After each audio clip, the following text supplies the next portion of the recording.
Hello and welcome to the Assay TV. Today I'm here at PDAC with Kruthika Bala, Vice Chair of the Women's Energy Network Alliance and Managing Director of Resources Now. So Kruthika, great to see you again. Good to see you, Amy. And so, maybe we could just start. You've got over 20 years of experience in the energy and natural resources, sustainability, commodity sectors. So can you tell us a little bit about your kind of journey to this place? Sure. I've spent my career at the intersection of industrial, energy and resources sectors, which are deeply interconnected and constantly evolving on so many levels and expanding as well to a great extent. So these sectors shape one another, and my work has always been centered on helping companies finding pragmatic solutions that also drive economic competitiveness and at the same time addressing those immediate challenges that we face as well. It all has to make sense. We've got to make money to spend money. Yeah. So it's focused on that. So Resources Now was established to serve as a bridge that connects these critical industries. And as everyone would agree, there is no energy transition without critical minerals. Mm-hmm. And I will also say that there is no transition without transmission. Two very important statements that we can't deny. This is exciting because this allows me to address the challenge and all of the challenges that we currently think about, including the global climate issues, and leverage these opportunities that arise from thinking about it at a systems level. So I've always taken pride at, I can look at the trees, but I'm also equally focused on looking at the forest. Right. So it's, whether we think about, and it could be things like thinking about advancing sustainable practices and optimizing resource management to innovation. So Resources Now is really focused on driving that meaningful change. Mm-hmm. And incidentally, my work as Vice Chair for the Women's Energy Network Alliance, I leverage the same perspective. So it's the same perspective that sort of channels in. Mm-hmm. But it's really about building that inclusion in the industry. It's no longer about the diversity of the faces, but it's more about the diversity of the thought and the thought process. And to me, the most important skill that we need in the industry is critical thinking. Yeah. Because I think AI will pretty much come after a number of different things. Most of our jobs. Yeah, absolutely. So the role really has sort of helped me develop. And my vision is to not just to simply empower and build inclusion, but it's also to create an environment where people can self-empower themselves. Mm-hmm. Yeah. So that's part of my journey. Okay, amazing. Maybe we could talk a little bit more about kind of how you work on bridging that divide, bridging the sustainability, the energy transition, critical minerals, cross-sector collaboration, all of that. So, what are some of the key goals or ways that you think the industry can work to achieve this, and how do we actually do it? That's a very important and an interesting question. There are many ways that we could do that. So recently at the Resourcing Tomorrow event in December in London, we talked about how can we secure critical minerals and promote that cross-sector collaboration that we were talking about, right? And this is the key to sustainable energy transition. One of the biggest takeaway out of that discussion was the energy, utilities, and the mining sectors must really work closely together. What we need to do, and the end result must be to establish clear demand signals. Mm-hmm. And when we establish those clear demand signals, we're automatically giving the investors the confidence to fund all of these developments of critical minerals. And we can do this in multiple ways. And for the purposes of this conversation, I can highlight three of those things that we can do. One is collaboration across all of these industries to drive new solutions. So we must think about alternative materials. Circularity makes great sense. So we suddenly move away from being extractors to stewards of the industry. Plus, it makes great business sense to build circularity, even as a mining company. And a lot of companies are doing that as well. And that sort of eases the reliance on these newly mined minerals to a great extent. So while still making that, going back to my original statement, is to create that economic competitiveness. It has to be financially viable. Mm-hmm. At the same time, it has to address the challenges of today. And number two is building partnerships and building these enduring partnerships with these resource-rich countries, manufacturing heavy industries, as well as all of those things can reduce the bottlenecks on geopolitical risk. And we have a whole host of them right now. And the last bit is the government's role is very important. The governments play a very critical role in setting up that transparent regulatory frameworks that will attract and that tends to usually attract the investment and support for responsible mining and recycling as well. Mm-hmm. So these are the few ways that we can really bridge that divide, but we all need to sing out of the same song sheet. Yes, absolutely. I mean, you brought up kind of the current geopolitical risk situation.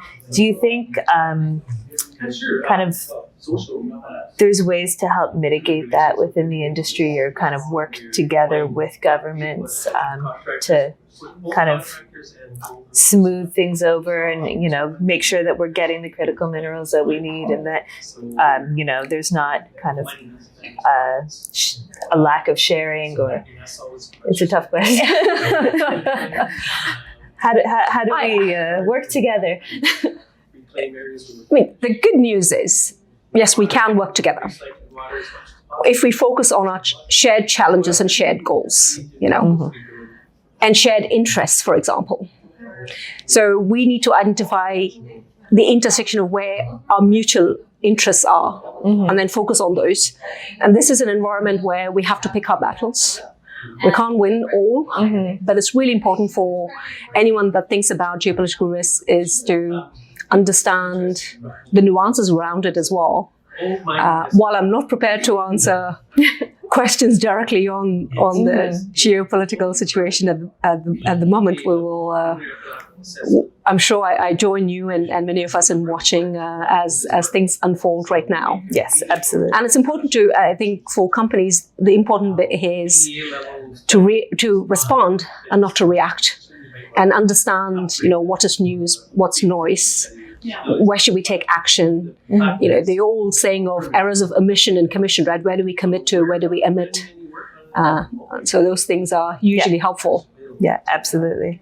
And so, recently you've been focused on kind of the nuclear renaissance and kind of the reclassification of uranium, looking at this as something of a critical mineral, it's essential for clean energy.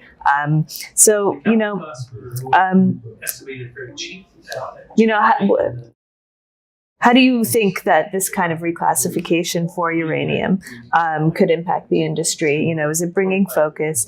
How is it kind of helping with funding or permitting? Is there renewed interest in this sector? Potentially, yes. I think reclassification can enable and will have significant impact, mm-hmm. and there is a potential for it.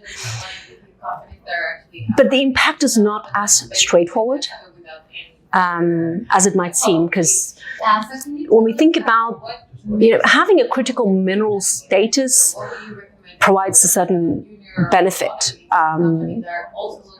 If it's mixed with federal funding, whether it's grants for research or expedited permitting, but they're never guaranteed. Yeah.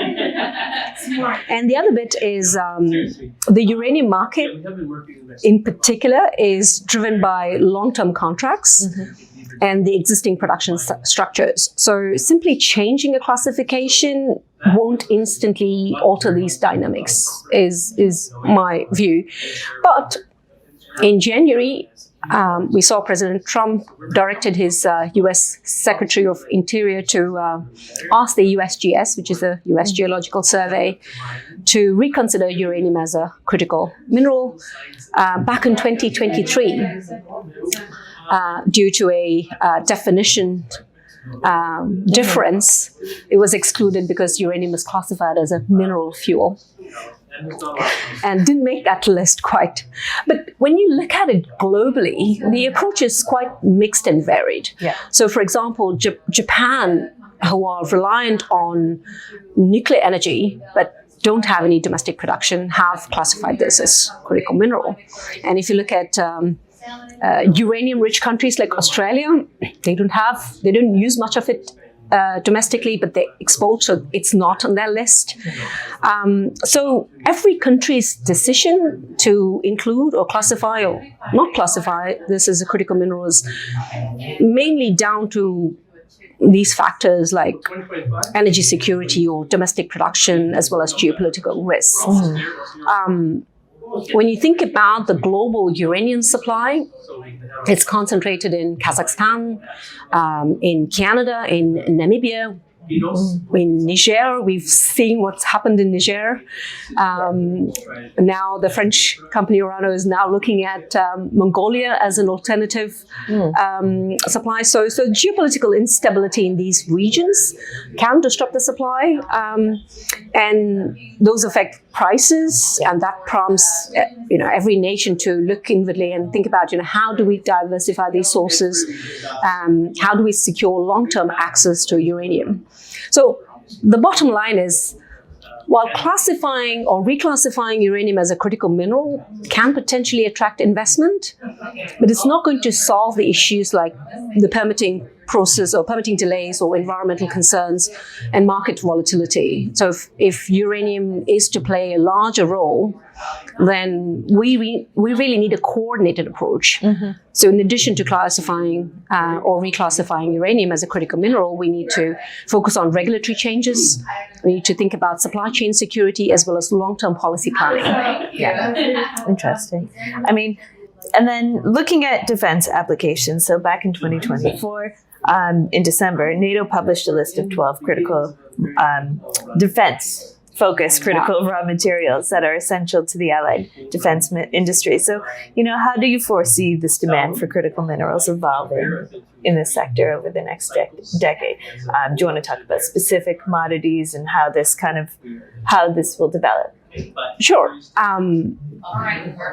Let's take aluminium, for example, which is absolutely essential for aerospace sector. And they're used to build lightweight and durable military aircrafts and missile systems. So, and as NATO continues to modernize defense forces, particularly in Eastern Europe, the demand for aluminium is set to grow substantially. And we all know that Russia is a major supplier of aluminium, and that dependency is a strategic vulnerability. Next, we can look at beryllium, for example, and beryllium is perfect for advanced communication systems. The US produces 88% of beryllium, the global beryllium currently. It provides some stability, but also equal amount of vulnerability. The other issue is cobalt. And cobalt is very important because it helps create superalloys for jet engines, missiles, and submarines. And when you look at NATO's next generation technologies, like hypersonic systems, cobalt will be very much high in demand. And currently, the Democratic Republic of Congo produces 70% of global cobalt. We've seen the news recently that we've got a bit of an export halt, at least for the next 3 to 4 months. So that creates a very interesting, dynamic supply chain environment, as well as when it comes to DRC, there's also the issue of ethical sourcing, which the Cobalt Institute and a number of other organizations like ICMM are doing a fantastic job in sort of helping bridge that issue. And then there's graphite. And graphite is the silent hero of naval technology. It reduces, it's used in submarines where it reduces the acoustic signatures, making them harder to detect, and that's the job of a submarine. And China controls 82% of the graphite supply.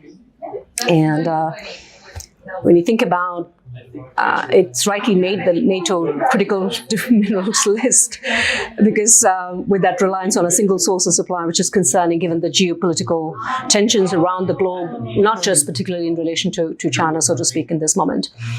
And then there's titanium as well. Titanium is a cornerstone of aerospace manufacturing. It's used for lighter jets, hypersonic vehicles, because of strength and heat resistance.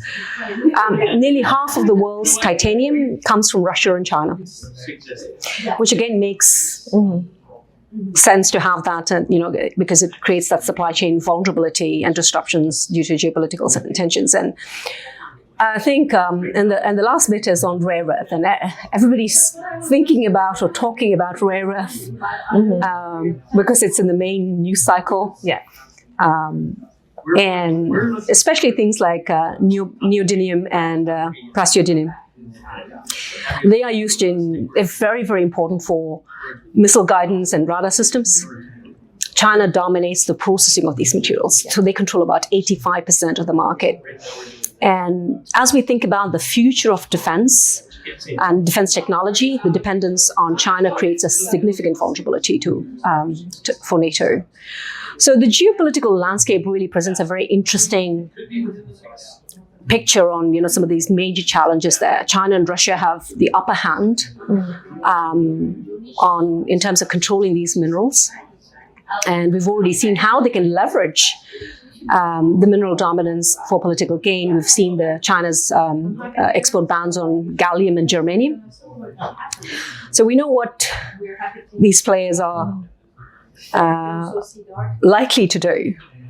So I think when we think about the NATO defense minerals particularly, we're expecting a huge surge in demand. Particularly, there are some emerging technologies on hypersonic weapons.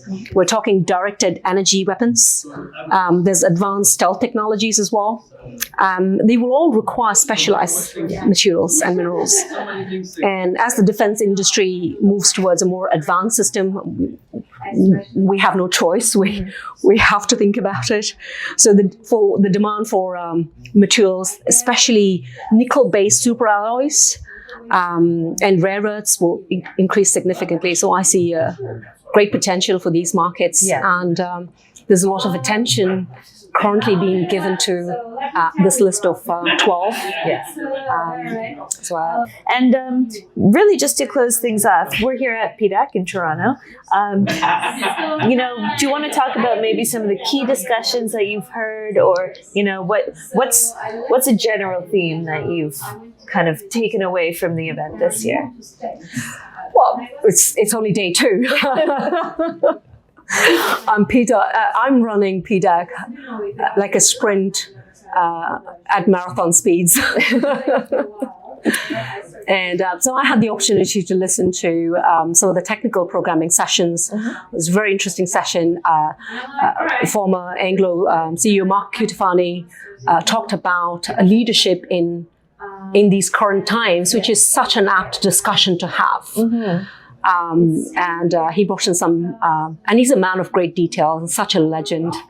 And he spoke with great depth and detail about some of the decisions that he had to take during his time, and that he continues to take, and how he sees the world. So that was very, very interesting to have that leadership context, because at the end of the day, we know what we need to do, but making those tough decisions is a bit tricky right now. And he talked about something like a killer argument and how it closes an argument. It was very fascinating to hear. There was a gold and a gold versus copper debate, which is a very interesting debate. So at the start of the session, there was a poll, and the audience were voting for where do you see, in a race between gold versus copper, which is likely to lead. It was overwhelmingly copper, which is great. Or there were a lot of people felt that it's gold as well, especially when we have what we're watching in our neighborhood here from Canada, so to speak. So those were interesting discussions. There was also the session on lithium and how we've all caught the brine fever. which is very, very interesting. And there was also nuclear, talking about the uranium reboot, looking at how uranium is getting it. And we are in a bit of a different uranium super cycle, so to speak. And sort of going back to my point on uranium, right, and the nuclear renaissance is historically it's been a different type of cycle. And now I think energy security is really the heart of every conversation, every discussion, wherever you go. That is not to say that climate adaptation has taken a back seat, but they are not mutually exclusive to each other. Yeah, absolutely. So those were some of the discussions. I also had the profound joy and pleasure listening to the Indigenous programming as well, especially now we're in Canada. Yes. And it's very important. And if you look at, not just in Canada, but if you look at globally, the critical mineral resources, 50% of the resources run through some sort of Indigenous land. We, as I said, going back to my point of being, we truly have a once in a generation opportunity to show that we're stewards of the industry rather than simply extractors. And it's people like you and I who care about all of these issues, but also having that economic pragmatism, who are working in these organizations, trying to do a good job on a daily basis. So I want to remain optimistic about how we see the world. It's not all doom and gloom. We're all sucked into this vortex, whether we like it or not. But I think day one has been superb at PDAC, the kind of conversations that we had. I am still processing day two at PDAC, and we've got 2 more days to go. But I hope you have a similar impression about. Absolutely. I think, I really appreciate your kind of ending on a positive note, and just there is kind of, it's not all doom and gloom, and there's a lot of exciting stuff happening in the industry. Exactly. And as I said, it's people make businesses, and people are very invested in doing the right thing. Yes. And I'm sure we'll get around to it. Sounds great. Well, that seems like a really high point to end our discussion. So, Kruthika, thanks for joining me here. Thank you for having me, Amy. It's a pleasure to see you here again. Absolutely. Okay.